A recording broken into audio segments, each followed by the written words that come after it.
अपनी आयु के अन्य बालकों के विपरीत भरत भैया के वीर पुत्र पुष्कल इतनी बड़ी आसुरी सेना को देखकर भी भयभीत नहीं हुआ।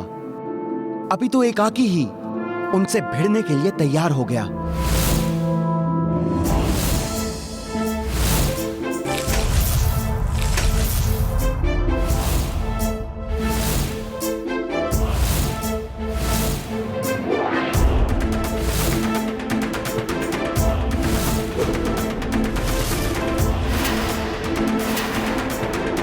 बालक, क्यों अपनी मृत्यु को चुनौती दे रहे हो? खिड़ा करनी है तो कहीं और जाओ। अयोध्या वासियों को हानि पहुंचाने की कल्पना भी मत करना दुष्टों। यहाँ तो तुम एक पत्ते को भी नहीं ला पाओगे।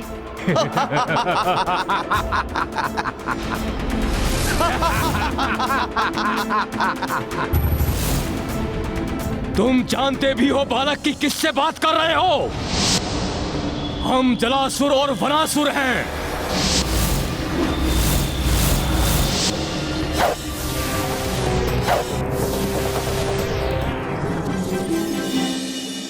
तुम्हारा परिचय तो प्राप्त हो गया, अब मेरा परिचय जान लो।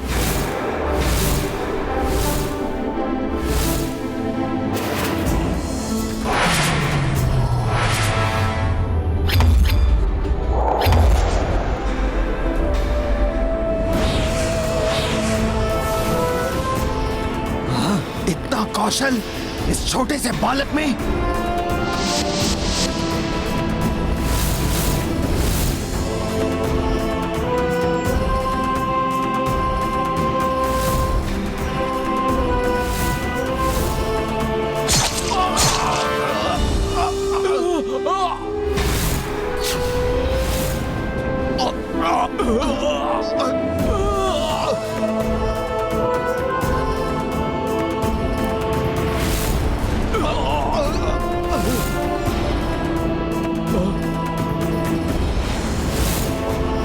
इतना अद्भुत पराक्रम ये तो हमारी ही ओर आ रहा है।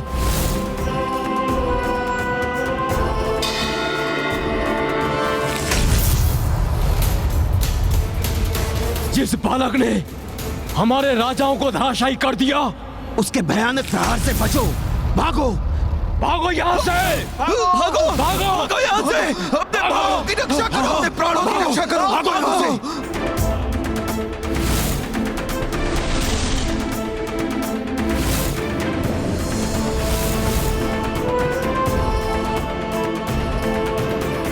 जो बालक अपने एक ही बाण से संपूर्ण आसुरी सेना को भागने पर विवश कर सकता है, जो बालक अपने एक ही बाण से दो महायोद्धाओं के शीश धड़ से अलग कर सकता है, वो बालक अश्वमेध यज्ञ के अश्व की भी रक्षा कर सकता है।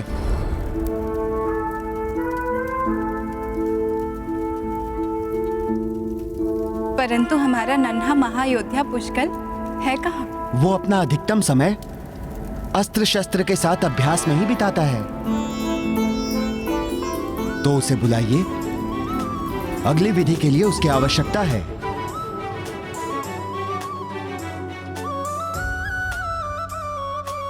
प्रभु, मैं उसे अभी ढूंढ कर लाता हूं।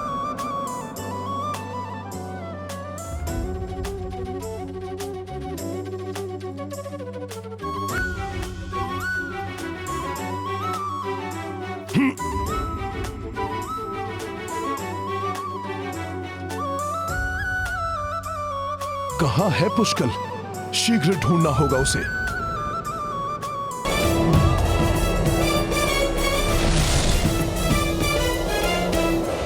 अच्छा, तो वहां अभ्यास कर रहा है हमारा नन्हा महारथी।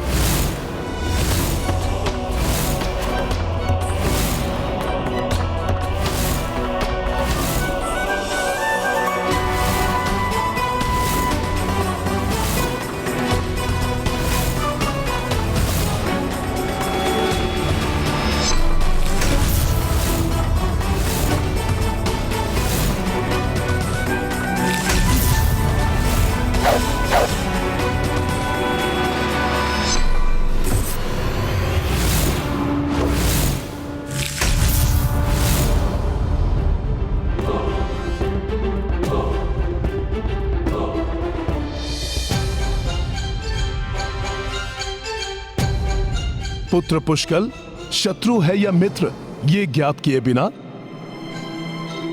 अस्त्रों का प्रयोग अनुचित है। समय पर भांपकर मैंने अपनी रक्षा कर ली। यदि कोई और होता तो निरपराध ही तुम्हारे बाण से हताहत हो जाता। ये बात मैं स्वयं समझ चुका हूँ। अब पूर्ण समझाने का कष्ट मत कीजिए। वैसे ज्ञात तो आपको भी था, ये मेरे धनुर्विद्या के अभ्यास का समय है, तो इस समय आपका यहाँ आना ही अनुचित था। अवश्य पुत्र, परंतु मैं विवश था क्योंकि तुम्हें महर्षि च्यवन ने अश्वमेध यज्ञ के अश्व का विशेष सहयोगी रक्षक नियुक्त किया है और तुम्हें यज्ञ स्थल पर बुलाया है। कोई तो है जिसने मेरी आयु नहीं, मेरी क्षमता के अनुसार मेरा आकलन किया है। हाँ पुत्र, आओ, मैं तुम्हें तीव्र गति से अपने साथ ले चलता हूँ। मैं आपकी सहायता पर निर्भर नहीं हूँ, मैं आपसे तीव्र गति से वहां पहुंच सकता हूँ।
सभी पुष्कर का प्रणाम स्वीकार करें।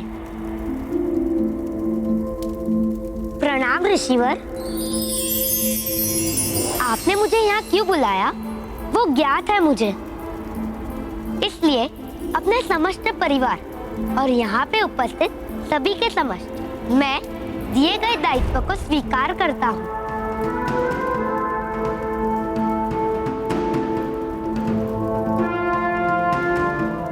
अति उत्तम पुत्र, मैं तुम्हारे आत्मविश्वास को देखकर अति प्रसन्न हूं। परंतु पुत्र, युद्ध मात्र आत्मविश्वास से नहीं जीता जाता, अपितु उसके लिए उचित मार्गदर्शन भी अति आवश्यक है।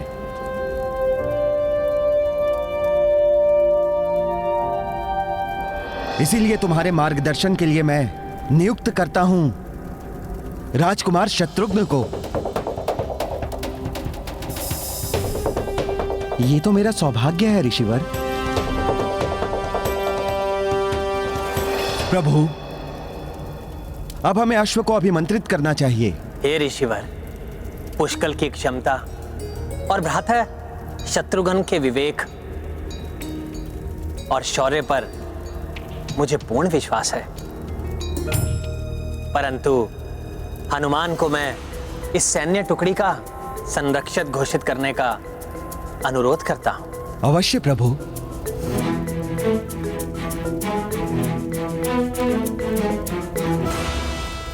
इन्हें संरक्षक बनाने की कोई आवश्यकता कहाँ थी? मैं और शत्रुघ्न काका ही पर्याप्त थे।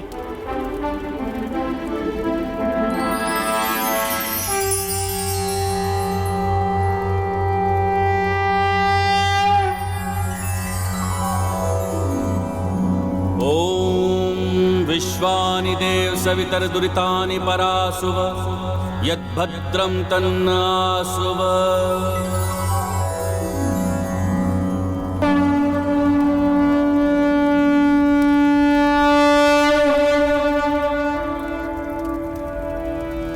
जय पत्र पर लिखे संदेश के अनुसार इस अश्व को जो भी रोकेगा, इसका हरण या हानि पहुंचाने की चेष्टा करेगा, उसे रघुवंशियों की सेना से युद्ध करना होगा।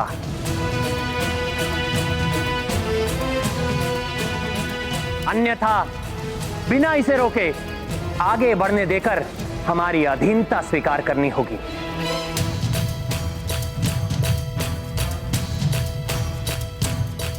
शत्रुघ्न और पुष्कल, अब रघुकुल का सम्मान तुम्हारे हाथों में।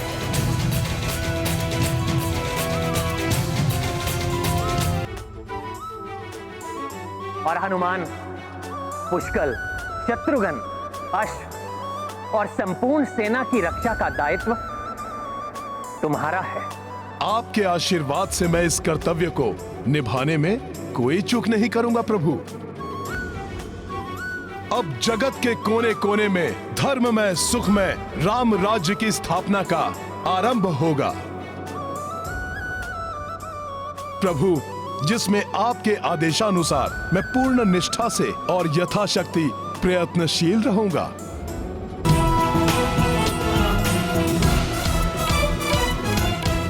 हे त्रिदेव एवं त्रिदेवियों,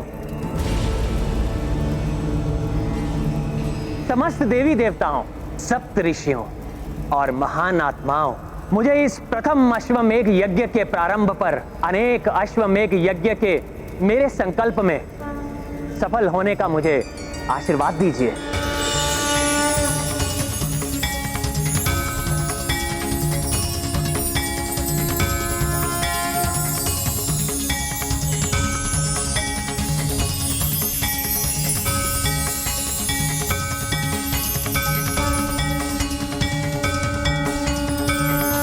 मेरे प्रथम अश्वमेघ यज्ञ के लिए चुने जाने वाले महान अश्व मर्यादा, संस्कार और धर्म पर आधारित राम राज्य विश्व के कोने कोने में पहुंचाने के लिए मेरी सहायता कीजिए।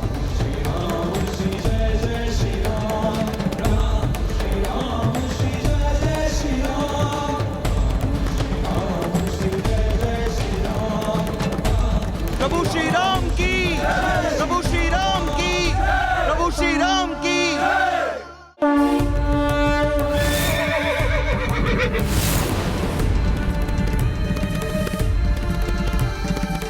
जय श्री राम।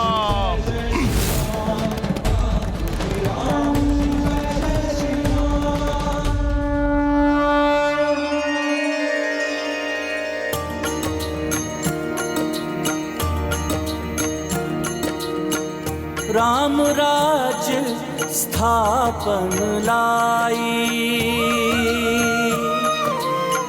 अश्व सब दिशा राम भेजाई। शीश नमाई सब नरेशा, सहर्ष भय श्री राम अधीना। सिया राम जय हनुमान। रत्न नगरी विमल राजा, अश्वमेध को दी सम्माना। रघुकुल ध्वज हनुमत लहराए, देवता देख देख हर्षाए। सिया राम जय हनुमान। राम सिया राम जय हनुमान। ये गाथा महाबली हनुमत की, रुचिकर लीला राम भगत की। जय जय जय रघुनंदन राम, जय जय जय महाबली हनुमान।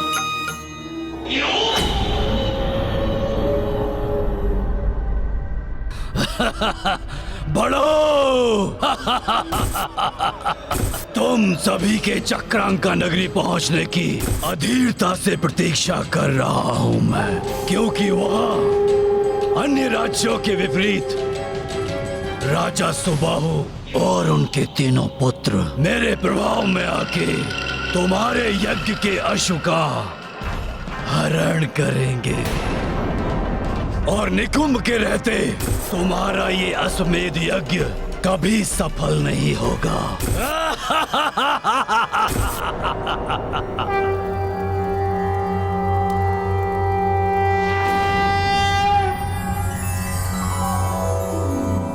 ओम प्रजापते न त्वदेतान्यो विश्वा जातानि परिता बभूव यत्कामास्ते जुहुस्तन्नो अस्तु वयं श्याम पतयोरणीया।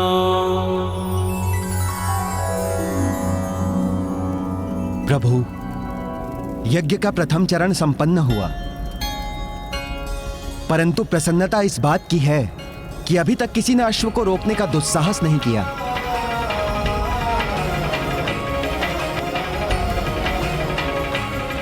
प्रभु, अब जब तक यज्ञ पूर्ण नहीं हो जाता, आप अयोध्या छोड़कर कहीं नहीं जा सकते।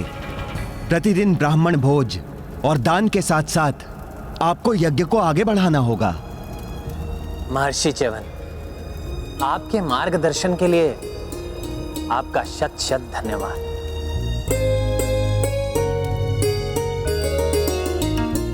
इसके लिए रघुकुल सदैव आपका आभारी रहेगा। प्रभु, ये तो मेरा परम सौभाग्य है, किंतु आपको स्मरण रखना होगा कि यज्ञ की अग्नि कभी भी क्षीण नहीं पड़नी चाहिए। मैं प्रार्थना करता हूं कि इस यज्ञ को विधिवत संपन्न होने में कोई बाधा ना आए। बाधा तो आएगी, बाधा उत्पन्न करना यही तो कार्य है मेरा। मेरे प्रभाव से सुबाहु की चक्रांका नगरी में उलझ कर रह जाएंगे सभी, और वहां अयोध्या में यज्ञ की अग्नि बुझ जाएगी।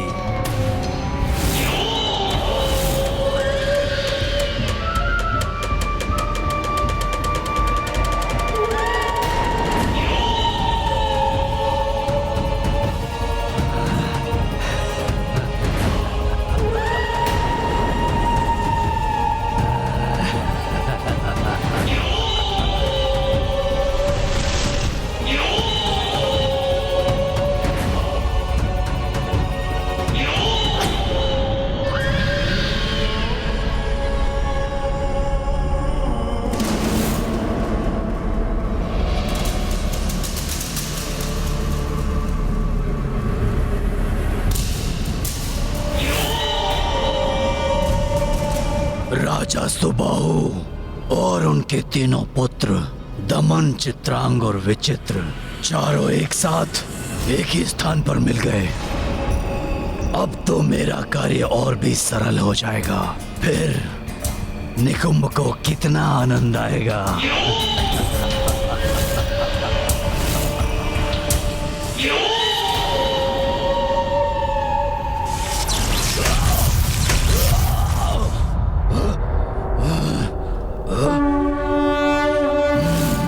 प्रवेश ही नहीं कर पाया मैं, कोई और उपाय सोचना होगा।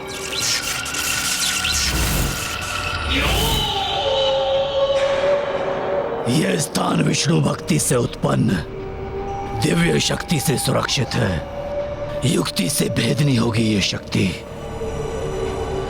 हे राजन, असितांग मुनि आपके लिए एक महत्वपूर्ण संदेश लेकर पधार रहे हैं। पुत्रों, दमन, चित्रांग, विचित्र, ऋषिवर के आव भगत के लिए उचित व्यवस्था करो और उन्हें अतिथि कक्ष में लेकर आओ।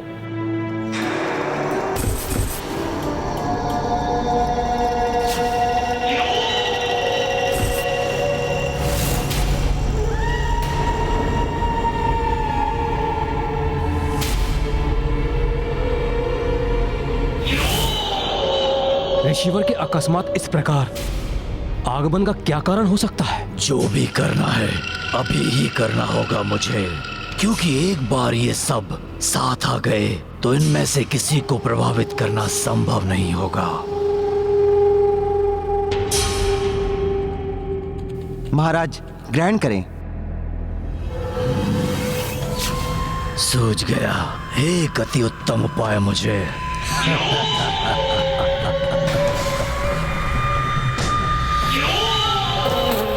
नहीं नहीं, ऋषिवर द्वारा कुछ ग्रहण किए बिना हम कैसे कोई आहार प्राप्त कर सकते हैं? इन्हें यहीं रख दो सेवक।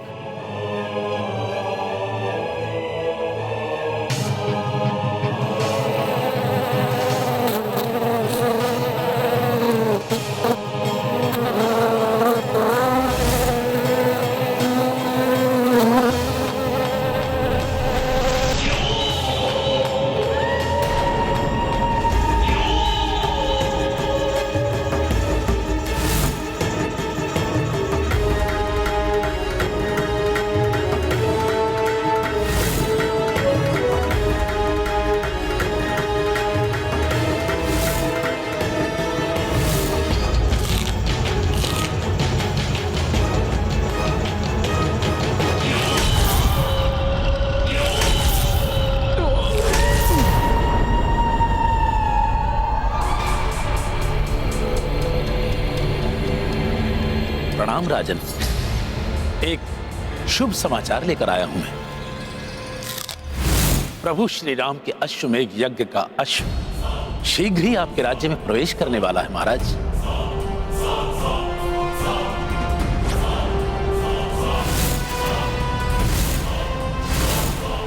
आपको उसके स्वागत की तैयारियां प्रारंभ कर देनी चाहिए।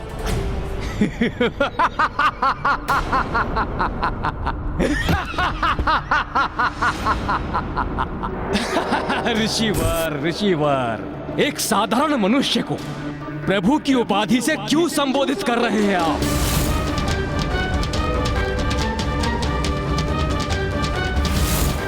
यदि राम भगवान विष्णु के अवतार होते तो अपनी पत्नी का अपहरण ही नहीं होने देते। वो राम जिसे अपनी पत्नी को मुक्त कराने के लिए वानरों की सहायता लेनी पड़ी, वानरों की, उसे ब्रह्म स्वरूप नहीं मानता मैं। उसके अश्व का स्वागत कर, मैं उस राम की अधीनता स्वीकार करूं। मैं ऐसा कदापि नहीं हो सकता ऋषिवर, कदापि नहीं।